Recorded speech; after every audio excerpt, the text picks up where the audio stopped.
Caitlin Clark Mm-hmm. and I'm a fan. Angel Reese, right? Yeah. They're going back and I'm a forth. fan of both. And Jamil Hill says by the time Angel Reese is done, she's going to be the Michael Jordan of WNBA. She said about Angel Reese? She said Angel Reese, by the time she retires, can you pull up this quote? She said, by the time she retires, she will be the Stephen Smith just slammed the brakes on Angel Reese's ego train so hard it's left smoke on the highway. And this wasn't some playful TV banner. It was a full-scale takedown that had fans clutching their popcorn.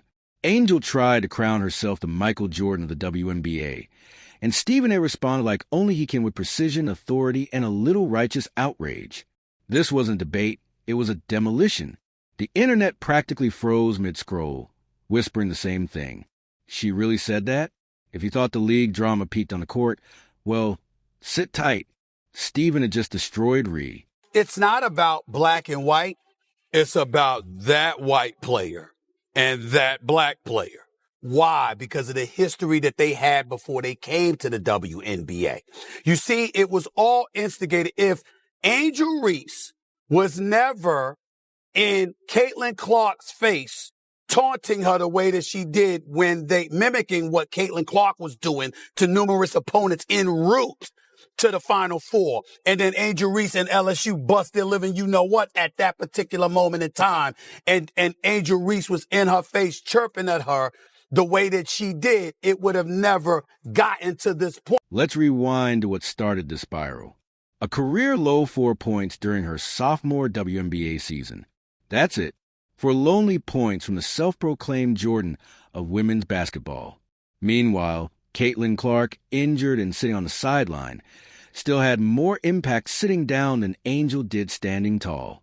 Angel had the spotlight, the ball, the chance to silence her critics, and delivered a stat line that looked more like an off night in a summer league scrimmage. The irony, she was playing like someone allergic to the basket. If you can't wait for Reese's next blooper, then comment fire the baby giraffe down below. Let's go. First of all, it's not a rivalry. Not when you lose about 35 points on opening. That's true. It's not rivalry. Indiana Fever's on a different level than the Chicago Sky. Let's get that out the way. Secondly, as much as we love Angel Reese because she is special, she's not Caitlin Clark as a player. Caitlin Clark is on a different level. We just have to own that. Stephen A. didn't hold back. He pointed out what everyone else was thinking. This wasn't dominance. It was delusion. Angel looked less like the next MJ and more like someone who got lost on the way to the rim. For points isn't grit. It's a reminder that Twitter hype can't score buckets. Even Caitlin, wrapped in ice packs, was still generating headlines, while Angel was out there auditioning for invisibility. Most fans were excited to see Caitlin Clark and Indiana Fever take on Angel Reese and the Chicago Sky. The game was a blowout as the Fever beat down Chicago 93-58, with Clark's triple-double leading the way. But the biggest headline coming out of the game on Saturday is the investigation the WNBA is conducting into allegations of hateful fan comments directed at Angel Reese. It happened after this play when Clark slapped at the ball after Reese grabbed an offensive. Sure, she grabbed 12 rebounds, and yes, she celebrates them like she's trading them in for rewards points. But as Stephen A. said, you can't rebound your way into greatness. Boards are great, but you're supposed to put the ball in the basket. Angel's stat line screams effort, but effort without production is just busy work. She's out here collecting rebounds like they're luxury handbags. Pretty? Sure, but they don't win games. Angel Reese, part 38, let's get it! Life throws her lemons, she makes bricks. Bang! PSA to anyone watching, she is right-handed. Right-handed, by the way. She missed the rim by 3 feet, man. Bang! I gotta say, this is my favorite summer sitcom. Pecan? Butter pecan? Bang! Here's a stat. She's been blocked 20 times, and she's only made 21 hoops. What? Bang! You know it's a long night when even the broadcast crew starts using sympathy language. She did contribute in other ways, one announcer said, and Stephen A. immediately shut that down. Other ways? Like what? Posing for the camera? He barked. Angel's game was all motion. No meaning. She hustled hard, but for what? A highlight of a rebound that went nowhere. Even the slow motion replays felt tired. She looked like a player coasting on past fame, not current skill. Because I was calling it from day one. You got people that are resentful towards her, but not It's really not about her, guys. It's about what she represents. Before she ever came along, there were a lot of outstanding basketball players who happened to be black females that was doing their thing on the WNBA level. And they never got this kind of. It wasn't always this way. Angel Reese once walked into arenas like she owned them. Lashes, nails, and confidence sharper than a crossover. But that swagger means nothing if you can't back it up. That 4-point performance screamed, "I peaked in college." The Bayou Barbie mystique is fading fast, replaced by the uncomfortable silence of unfulfilled hype. She's not leading a takeover. She's starring in a slow-motion collapse. Meanwhile, Caitlin Clark keeps proving what real greatness looks like. Even on off nights, she's out there elevating her team, orchestrating plays, and hitting deep threes with defenders hanging off her. She doesn't need to tell people she's great. They see it. Angel had every chance to rise while Caitlin was sidelined, and instead she tripped over her own narrative. Elaborate a little bit more on that in just a second. But before I do that, I want to ask you your thoughts about apparently some racial animus that was thrown in the direction of Angel Reese. The Chicago Sky have gotten involved, talking about they're going to protect their players at all costs. The WNBA has issued a statement saying it abhors and discourages hate of any kind, et cetera, et cetera. Your thoughts about it? Here's the WNBA statement. The WNBA strongly condemns racism, hate, and discrimination in all forms. They have no place in our league or in society. We are aware of the allegations and are looking into the matter. Your thoughts about that element of all of this, where you believe it emanates from, and do you think it will ever subside? Rebounding without scoring, that's like writing a book with no words. It doesn't matter how many pages you fill if there's nothing inside. Angel's playing like the stat sheet is an accessory, not a mission. Stephen A. jokes she's out there treating rebounds like collectibles. She's got them all. Now what? Oh, man. The latter part of that, Stephen A., is quite the thing to think on. I think when you go back to the impetus of the rivalry that we have between Caitlin and Angel Reese, I remember funny clips on the internet. Another diabolical stat. She's 19 of 59 from less than 5 feet away. How about that, man? Bang! She should work at housekeeping for hotels because she could turn it over quickly. Lost by 27, scored only 4 points against the Indiana Fever. To mention no Caitlin Clark, no problem, give and go. Like a given no shot of working. Bang! You prefer car or plane? Car or plane for what? For how you want to travel! That's too many steps and you can't do that. Bang! And then came the rumor that pushed him over the edge. Angel supposedly compared herself to Michael Jordan. That was the last straw. Michael Jordan. Stephen A. thundered on air. I'm sorry. Did I miss 6 championships? Did I miss an MVP trophy? Did I miss her averaging 30 a game? The audience erupted because he said what fans have been thinking all season. The claim wasn't confidence. It was comedy. I have yet to see a single example of Angel Reese being a leader outside of rebounding her own missed layups. What does Angel Reese do? What is her contribution? You tell me, because I'm not seeing it. I know I'm harsh on Angel Reese, but she considers herself a star. If you're going to call yourself a star, I expect you to perform like a star, especially in big moments. Caitlin Clark was injured. Angel Reese was the only star on the court last night. And for 27 minutes, she completely disappeared. This is where the delusion turns tragic comic. Angel's minutes are shrinking. Her production's dropping. And yet the self-promotion keeps climbing. She's treating mediocrity like a brand launch. If she keeps this up, she might want to check if her agent also books reality TV, because right now she's bringing more drama than dominance. This was supposed to be her moment, the breakout year, the I told you so tour. Instead, it's becoming a cautionary tale. The hype machine that once fueled her career is now turning against her. The same fans who flooded timelines with Bayou Barbie energy are now tweeting, "Wait, for points again?" She's become the WNBA's version of a meme trending for the wrong reasons. Caitlin Clark's or Angel Reese's popularity in large part is attributed to her behavior towards Caitlin Clark. Because when Caitlin Clark was busy taunting opponents a couple of years back before LSU smacked Iowa around in the national championship game or so. It was Angel Reese that was clapping back at Caitlin Clark once it was Caitlin Clark's turn to have her comeuppance. And that's what made Angel Reese famous. Now, Angel Reese experienced vitriol thereafter. It was tough for her to deal with, as she articulated. Even her loyalists are running out of defenses. Social media is full of threads trying to spin her struggles into secret brilliance. You just don't understand her impact. Please, the only impact happening here is the sound of missed layups. She's playing like a superstar in denial, the kind who believes confidence alone can rewrite stats. That's what makes Stephen A's critique sting so much, because it's true. He didn't clown her for attention. He held up a mirror. Angel Reese isn't the WNBA's Michael Jordan.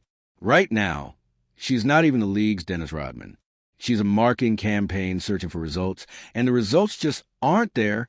Meanwhile, Caitlin Clark keeps climbing, breaking records, and making everyone else's excuses look flimsy. Well, there's a lot of reaction coming in from last night's drubbing, destruction, annihilation, cremation, whatever you want to call it, roasting, sauteed, whatever your form of cooking may be. But the Indiana Fever absolutely dismantled the Chicago Sky. And what makes this all the more brutal is that Caitlin Clark still dominates the headlines without even lacing up. That's when things start to feel truly embarrassing. Clark's on the bench, probably hydrating and laughing with trainers, while Angel Reese is on the floor looking like she's forgotten which end of the court she's supposed to be on. And yet, somehow Caitlin still feels like the bigger presence. How do you lose the spotlight to someone who isn't even playing? That's not a slump. That's a crisis of relevance. The whispers are already floating through Chicago's front office. Is she getting fired soon? Should we call it developmental arrest? Translation: we don't want to say it out loud, but yikes. This isn't just a shooting drought. It's an identity collapse. The Sky drafted a supposed star and ended up with a player allergic to scoring. Only women that get this. I'm tired of it. Like, here's my thing, you guys. What else? Who are these girls? Who are these girls that are hating on Caitlin Clark? Are you just combing through Twitter? What else are these women supposed to do? Fawn over her? Fangirl over her? Bend the fucking knee? Kiss the ring? Like, what do you want from them? We cannot, every time the girl plays a game. She got 40 games, guys. She got 35 more games. We are not every single game gonna revisit and retread this same tired ass rhetoric that all these girls are hating on her, and they need to be thankful they have been. Let's be honest. Teams don't want influencers. They want assassins. Nobody's giving out max contracts for catchy nicknames and viral quotes. If you're going to call yourself the Michael Jordan of the WNBA, at least score like it. Because as Stephen A. Smith said while staring down her latest box score, 4 points for, this young lady better understand this ain't Baton Rouge anymore. And he's right. This isn't LSU. This is a pros. You don't get credit for energy. You get credit for buckets. Right now, Angel's numbers look like someone accidentally pressed simulate season and forgot to adjust her stats. Oof, what an outfit Angel Reese was rocking. She put a lot of time, a lot of effort into making sure her ensemble was on point. Are my boots matching my jacket? Are my gloves matching my hat? Angel Reese put in tons of time for this outfit, which begs the question, does Angel Reese put in more time in her outfits for the pregame catwalk, or does she put in more time to actually get better at the game of basketball? The tension is climbing by the game. Every minute Angel stays on the court without impact just makes the microscope zoom closer. The WNBA doesn't hand out pity minutes. You don't get playing time for brand deals or good intentions. You earn it with production. Coaches in this league will yank you off the floor mid-play if you stop contributing. And Angel, she's playing like someone who doesn't realize the league moves on fast. This isn't college where charisma can save you. The WNBA doesn't care about your nickname. It cares about your plus-minus. Comes along, and she wreaks havoc. She's the rookie of the year. She's 4th in the league in MVP voting. 4th in the league, her rookie year. Wow. Outstanding. She's like Steph Curry. She can pull up from anywhere. You understand? She has that kind of capability. Didn't win a national championship. Lost to LSU one year. We lost to South Carolina another year. But she's outstanding and clearly worthy of being the number 1 overall pick. And what I was saying to everybody is ride the wave. Rising tide lifts all boats. The scary part is this isn't even about potential anymore. That window's closing. This is about performance. Either Angel bounces back immediately, or in a few years we'll be watching a somber ESPN special called Angel Reese, the hype that never hit. Cue the slow motion clips, the piano music, and the voiceover asking, what went wrong? Because right now, her career trajectory looks like a stock chart after a crash. Overhyped at launch, steady decline ever since.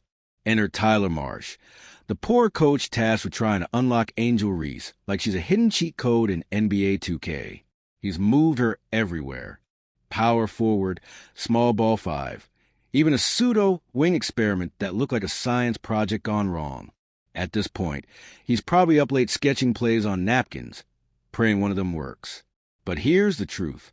It's not about where she plays. It's about what she does. You can move her anywhere on the floor, but if she's still clanking layups and missing rotations, it's all the same result. Marsh could draw her name in chalk under the basket, and she'd still find a way to put up 4 points. The Sky don't have a lineup problem.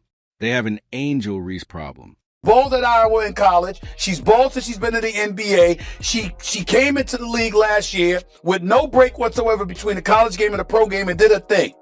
Ended up as an all-star, ended up being 4th in the league in MVP voting, was the clear winner for Rookie of the Year. No competition whatsoever in that regard when it was really all said and done. We know what she brings to the team. Meanwhile, Caitlin Clark could be in a walking boot and still outshine her.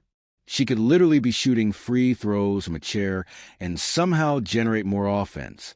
Even on the sidelines, Clark finds a way to move the needle. When she's healthy again, you better believe she's coming back with vengeance. And when she starts torching defenses again, Angel's 4-point efforts are going to look even more embarrassing. Caitlin has already proven she can dominate through adversity. Angel's still struggling against her own stat sheet. You can even hear it in the crowd now. When the ball swings at Angel, it's not anticipation, it's dread. That collective inhale from the fans isn't excitement. It's nervous hope that the possession won't die in her hands. It's like watching someone try to unlock their phone on live TV and keep getting the password wrong. Even the coach's rotations look desperate, moving her around like they're rearranging deck chairs on a sinking ship. It's not strategy anymore. It's damage control. Actually feel bad for Angel Reese at this point, and it has nothing to do with like how she's handled herself or anything. It's just simply Caitlin Clark is so much better than Angel Reese at basketball that it doesn't feel fair. Yeah, I think Angel Reese is struggling with the fact that Caitlin Clark is better at her best thing than she is. But she's better at everything. And she had a triple-double. She's tied for the 3rd most triple-doubles in WNBA history, and she's played 50 games. The truth is simple. Angel Reese isn't delivering, not developing, not adapting. Her hustle looks hollow when it doesn't translate into points. And every game she plays like this pushes her closer to the edge. There are younger, hungrier players waiting to take those minutes. Players who don't need a PR team to justify their presence. Because when Caitlin Clark returns, the energy shifts again. She's not coming back to fit in. She's coming back to dominate. And next to that kind of star power, Angel's box scores will look microscopic. The WNBA needs stars who elevate the league, not drain its patience. If Angel doesn't find her rhythm soon, she won't just be behind, she'll be forgotten. All the nil fame, the college buzz, the Bayou Barbie branding, it fades the second the shots stop falling. The league rewards production, not popularity. And right now, the numbers don't lie, they're brutal. Unfortunately, it comes with the crown. I got to push back on you a little bit. Okay. I think you're being a little bit too PC. Let's call it what it is. I am not trying to say that she should be criticized or she is wrong What I'm saying is by pulling it down, clearly you felt there was something wrong with it. Now, yes, you are 22. Yes, you are young. And there's a lot of things that we didn't want people to know about when we were her age. Fair enough, especially me, okay? Because I'm 30 plus years removed from that age. I got that part. There was no social media then or whatever. But here's my point to you. She knows this social media. Even inside the locker room, the atmosphere is shifting. Teammates grinding for minutes are watching Angel get 30 and producing next to nothing. That kind of imbalance breeds resentment. Players notice. Coaches notice. And the front office definitely notices. They built their marketing around her. And the return on investment looks bleak. You can't sell potential forever when the product keeps underperforming. And the fans, they were promised a rivalry for the ages. Caitlin Clark versus Angel Reese, the sequel to their college battles. Instead, they got a one-sided show. Caitlin's out here rewriting history, while Angel's still rehearsing her lines. Fans expected fireworks. Instead, they're watching a spark fizzle in real time. It's not a rivalry anymore. It's a reality check. Jackie Robinson of the WNBA will be Caitlin Clark if she stays healthy. There's a group of them that would hope for her to be out. But why do you say she's going to be the Jackie Robinson of the WNBA? Well, it's not like she's the first white girl. She's not the first white girl, but she's the first white superstar at the levels where she's scoring these, the threes she's shooting. She's like a Steph Curry. She's the first actual superstar that people care. When's the last time we watched like college basketball? If I told you, tell me the greatest college female basketball players last 30 years, and you watch I know her. She's our meet, but you look at some of these names, you see some of these people on how they do. It's not just going to be disappointing. It's going to be sad. The story is writing itself. Caitlin Clark becomes a legend while Angel Reese fades into trivia. A tale of discipline beating delusion. Talent without focus is a ticking clock, and Angel's time is running out. So let's stop pretending. The Chicago Sky don't need a motivational speaker in sneakers. They need a scorer, a leader, a presence. Right now, Angel Reese is any of those things. She's a cautionary tale. Until she proves otherwise, she's not the Michael Jordan of the WNBA. She's the biggest reminder of what happens when hype meets harsh reality. Because as Stephen A. Smith so perfectly put it, this league doesn't wait for you to figure out. Either you deliver or you disappear. And unless Angel Reese starts delivering soon, she might be gone long before she ever gets a chance to live up to her own nickname. If you can't wait for Reese's next blooper, then comment Fire the Baby Giraffe down below. Like, subscribe, and turn on all notifications so you never miss out. Click the video on the screen, and we will see you in the next.